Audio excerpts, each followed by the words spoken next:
Welcome back to another episode. If you've been following the channel over the last year, you've probably picked up on one of the more significant projects that we've tackled in a while. So it's definitely long overdue that we get this series put together. Like many of you, most of our deer hunting takes place in the air.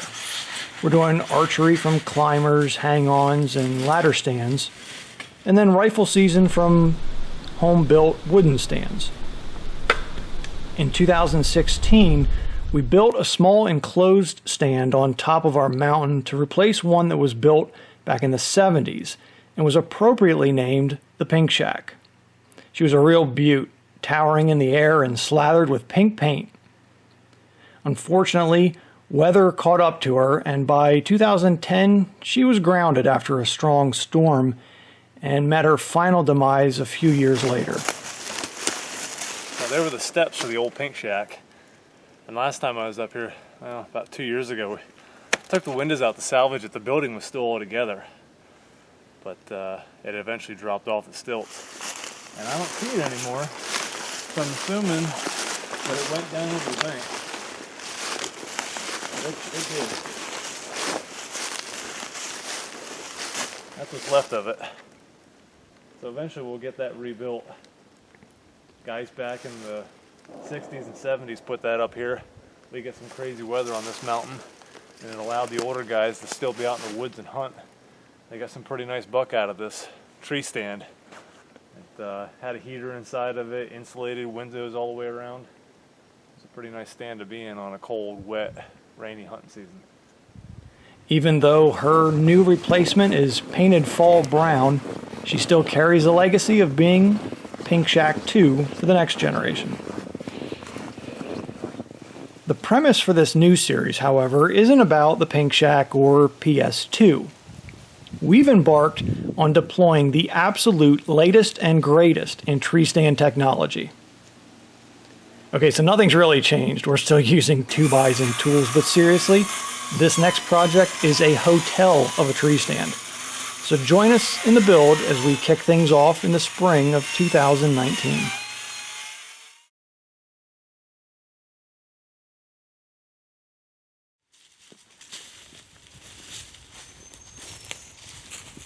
We need 3 guys thinking on this.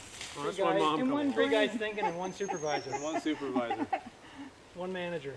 So one of the challenges that we found over the last couple of years is the Pink Shack has been awesome, and the Pink Shack has delivered multiple times, but when you just want to get up here on a Friday night and you only have a couple hours left and it might be pouring down rain, there's really no shelter to be had out back. So we're planning on building another Pink Shack. We're going to call this one the compound. Nice. Just because it's a little bit bigger and it's going to be a little bit... It's probably not going to have a recliner, but it might have something close to a recliner. I can hear it in the morning. So where are you going today? I'm going out in the compound. I'm going to sit in the compound for a few hours. So again, if it's raining or snowing, you just don't want to sit in a tree stand, or you want to come out here and turn the heat on because it's 5 degrees outside, sit in this, and you have, again, we'll have to get shooting lanes in here just like the Pink Shack just because of how thick it is. But we have 2 sites plotted out, 8x8, and another one that's 8x8. If someone's in the point, you're okay. But if Chris is in his stand and like the kids come down here and they're sitting in this, or vice versa, the kids are in those stands and we're down here playing cards and having a good time. You want to be able to intersect that traffic, and from here you can see to the point that the stump stand can barely see. So there'd be a really thin corridor that they could sneak through without spotting. The benefit here is you have visibility behind you, probably 180 degrees, almost unobstructed, especially in the wintertime when the leaves are off the trees. So there's very few locations that you couldn't get a shot through, and if you opened up a few shooting lanes, you definitely have a lot more luck. This 90-degree section is really thick. So why don't we go down, we'll check out this other location, see what you think down here too.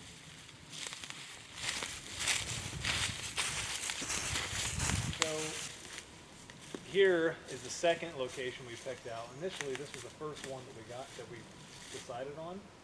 And when I was up here last week and I was walking around, and I struggled with it because there were some pros and cons, and some of the cons outweighed, in my opinion. So just take a good look and make your assessment first, and then we'll talk about, again, the pros and cons here.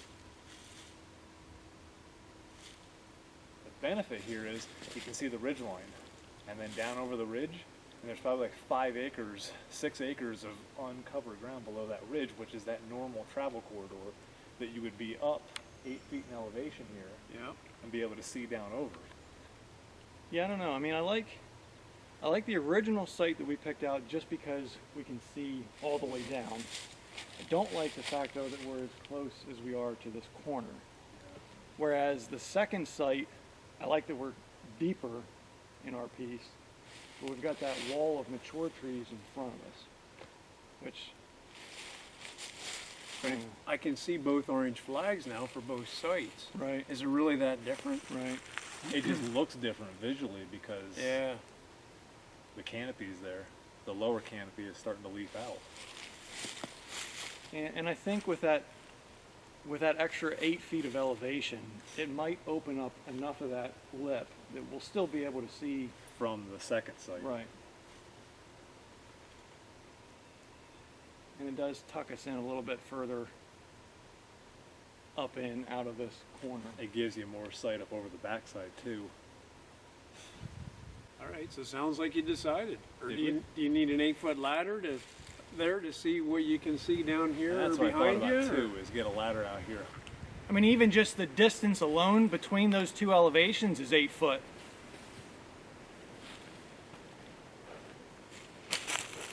There you go. That just might be your deciding factor. You're a good. I gotta tell you, I'm eyesight with the field. I believe that. Wow.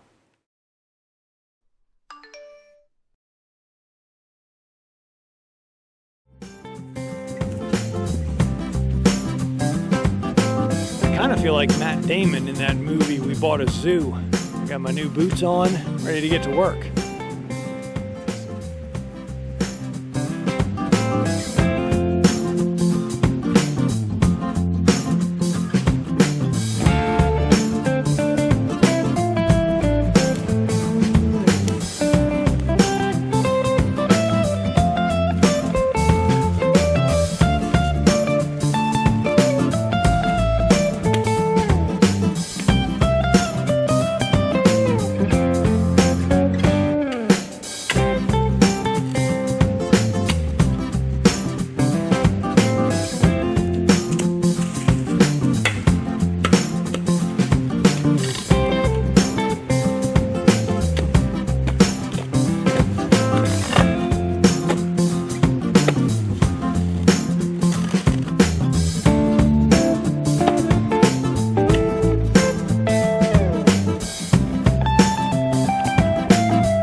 That's it for today. 6 o'clock. Time for a shower. Supper and cider. In no particular order either.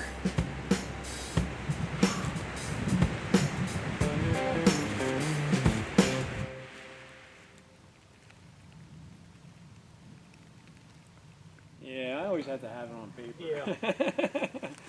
I didn't see the plan, so that's why I just volunteered for one hole. Then I can only be 25% to blame. That's fine looking water there. That's some of the best water top of the mountain. Well, I figured without a string line and stakes, I could at least get the front two at 8 foot apart. Yep. And I still had time, like, well, I'll start the third one.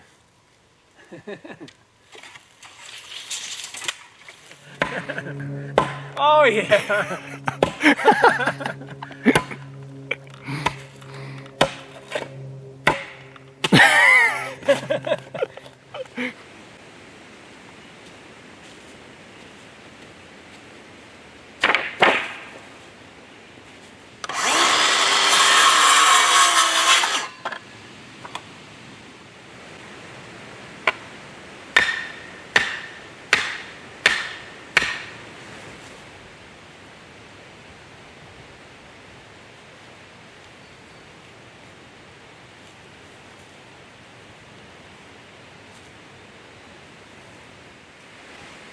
So I'm thinking we need to get level. You want to grab that level? Yeah. So I'll let you keep this until we need it.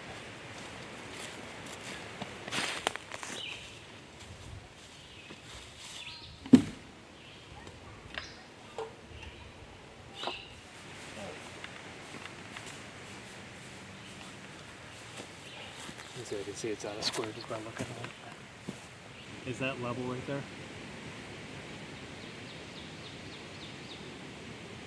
Yep. Should set this one. Set it and forget it. Right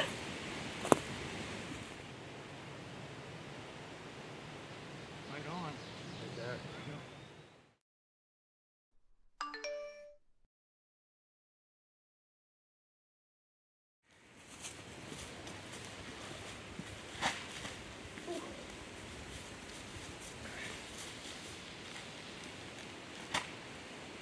Just shy of a ton.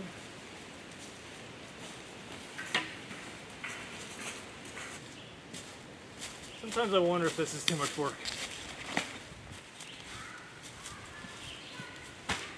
But hopefully when I'm 80 and still hunting, I'll say no, it was worth it.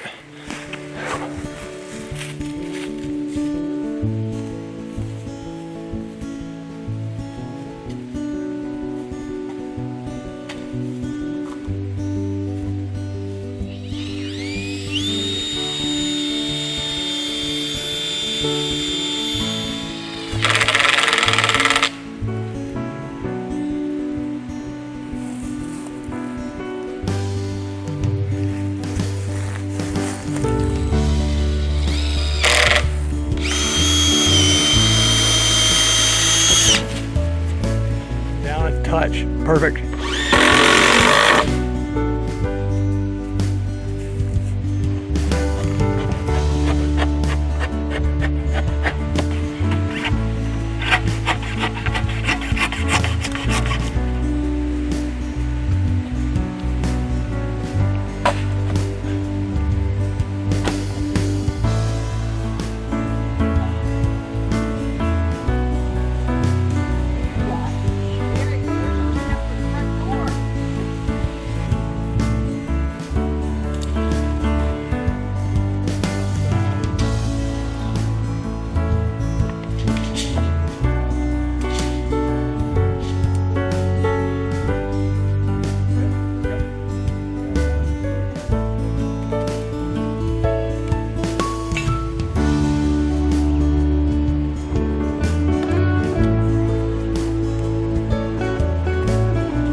I think that needs to go.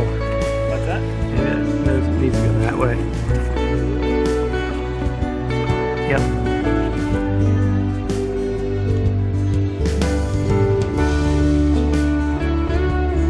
Good? Yep.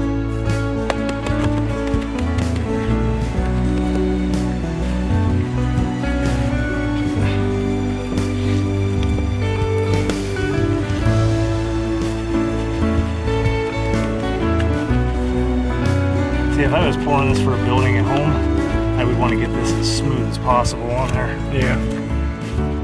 So the water moving infiltrate, but for a hunting shack,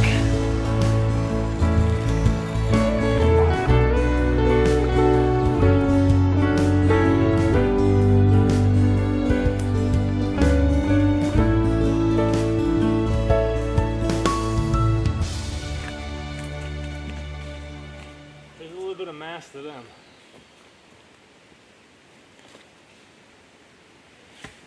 Yeah, a little bit.